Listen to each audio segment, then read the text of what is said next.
Vamos al lugar de la noticia. Allí se encuentra Camila Acosta, periodista de la plataforma digital independiente Cubanet y corresponsal del diario ABC de España en Cuba, quien nos atiende a esta hora de manera telefónica. Camila, gracias por estar con nosotros. ¿Cuál es la situación en este momento en la isla? Hola, buen día, Nicolás, y gracias por la invitación. Un placer estar por acá. Bueno, estamos sin servicio eléctrico casi la totalidad del país desde sobre las 8 de la noche, hora local de este viernes. Primero se sintió como un bajón de voltaje y bueno, después se desconectó totalmente el sistema eléctrico nacional. Ya lo suponíamos porque bueno, no es la primera vez que ocurre, ya lo decían en la presentación, es el cuarto apagón generalizado que ocurre en menos de 5 meses. El primero, recordemos que ocurrió el 18 de octubre del pasado año, después a principios de noviembre, luego a principios de diciembre también, y bueno, ahora vuelve a ocurrir. Solamente hay un territorio en Cuba que ahora mismo tiene electricidad, que es la Isla de la Juventud, que por su condición geográfica tiene su propia termoeléctrica y está aparte del sistema eléctrico nacional. No obstante esto, los apagones en Cuba no es que suelen ocurrir de manera momentánea como ahora, no, esta situación energética se viene agravando hace muchísimo tiempo ya.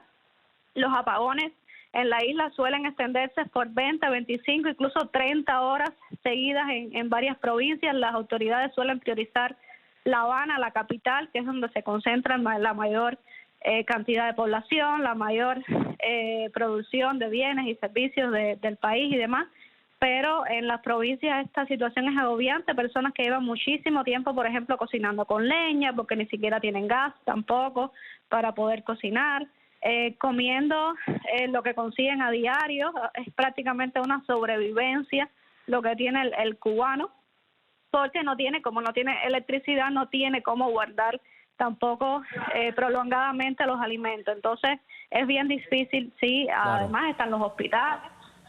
Las afectaciones son muchísimas, Camila. Camila, hablabas justamente de que esta situación es reiterativa y bueno, el último gran apagón fue al cierre de 2024, si bien es una situación constante a la que se enfrentan los cubanos, pero en ese entonces, ¿cuánto llegó a durar ese apagón masivo para más o menos prever qué podría pasar esta vez?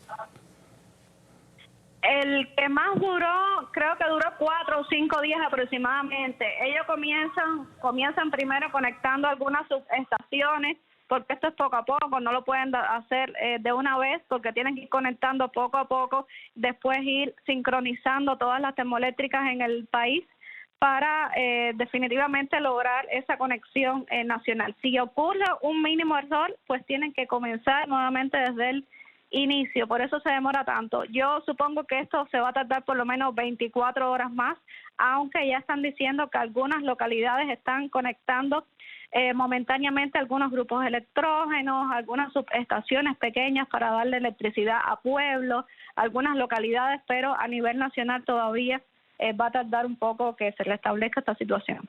Camila, ¿y qué dicen los cubanos? Porque justamente lo decías, pues este es el primer apagón masivo del año de alcance nacional, pero día a día es cierto que los cubanos se enfrentan ya a esta situación. ¿Qué se comenta en las calles?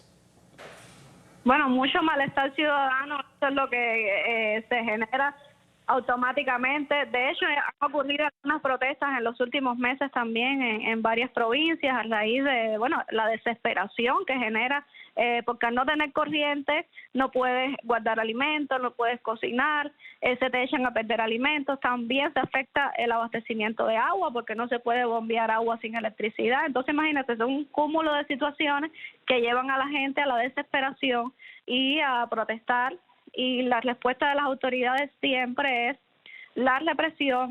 Hay personas ahora mismo que están detenidas por protestas que ocurrieron en los últimos meses a raíz de la falta de energía eléctrica, incluso que están esperando juicio por hacer manifestaciones totalmente pacíficas, porque ahí no se cometió ningún acto de violencia ni nada. Simplemente salieron a las calles a expresar su descontento, a exigirle a las autoridades respuestas, a exigirle a las autoridades una resolución de la situación y bueno, la respuesta pues ha sido esta. Igual En los últimos tiempos hemos visto cuando ocurren estos apagones, se afecta el servicio de Internet, automáticamente la militarización es perceptible en las calles para infundir ese temor a la gente para que no proteste. ¿Se ve esa militarización en las calles para prevenir protestas que se podrían ver venir? Sí, es para eso, efectivamente. ¿Y ya se han reportado los primeros conatos de manifestaciones, sabes? Hasta este minuto no. Pero posiblemente sea una noche bastante tensa, la de hoy. ¿Qué esperan ustedes? Sí. A medida que se sigue extendiendo la situación, pues por supuesto va aumentando la tensión, el descontento de la población y sí, es muy probable que las personas estallen de alguna manera. Recordemos que las protestas del 11 de julio del año 2021, que han sido las mayores que han ocurrido en Cuba, estallaron justamente en medio de apagones, además estaba la crisis del coronavirus y demás, pero en Cuba no han cesado las protestas y muchas de las protestas también se han sucedido en medio de apagones de electricidad prolongados. Bien, escucharon ustedes a Camila Acosta, nos estaba acompañando desde Cuba, que se encuentra actualmente en gran parte del territorio, sin no decir casi que la totalidad, sin energía eléctrica. Camila, gracias por haber estado con nosotros. No, gracias a ustedes, ha sido un placer. Bueno, y ahora nos acompaña la voz del exilio cubano. Está con nosotros el también periodista y activista Magdiel Jorge Castro. Desde España, Magdiel, gracias por estar aquí. Un gusto enorme por la invitación. Magdiel, esas protestas que vimos en 2021 parecen estar ahí latentes, pero no se ha visto un estallido similar a pesar de que esta problemática de la crisis de energía eléctrica en Cuba se mantiene. ¿Qué debe pasar para que volvamos a ver ese escenario de inconformidad explotar por las calles como lo vimos en 2021? ¿No lo hemos visto quizá en esas proporciones, justamente como lo decía Camila, por la militarización en Cuba? Sí, yo creo que hay un conjunto de factores, pero es válido decir que no se ha dejado de protestar desde el 11 de julio, tal vez no con la misma magnitud, pero ya hablando de lo que significa una protesta en un régimen totalitario como en Cuba, no ha dejado de ocurrir. De hecho, hace solo una semana ocurrió una protesta masiva, bastante masiva, en un poblado de Granma llamado Río Cauto, como una respuesta popular a una detención arbitraria de una madre. Es decir, hemos visto desde el año 2021 que ese espíritu de protesta, de despertar de la sociedad civil realmente no se ha detenido y ha ido aumentando, sino con la misma intensidad, pero sí con mayor cantidad de protestas. Magdiel, ¿qué es lo que está pasando con el sistema de energía eléctrica en Cuba? Mira, aquí hay un conjunto de factores, porque realmente en estos momentos la isla está apagada por completo, pero no significa que ayer o antier la situación era mejor. Estamos hablando que en situaciones de normalidad en Cuba hay electricidad como mínimo 15 horas al día, ¿no? Un sistema totalmente colapsado, que no solamente viene por la falta de combustible, que obviamente impacta, sino en una descapitalización total de lo que ha sido el sistema eléctrico nacional. Años de dejar de invertir en las termoeléctricas y priorizar otros sectores como puede ser el turismo, que les daba un dinero rápido, en denostar el sector electroenergético que tiene hoy, bueno, la crisis que tiene, ¿no?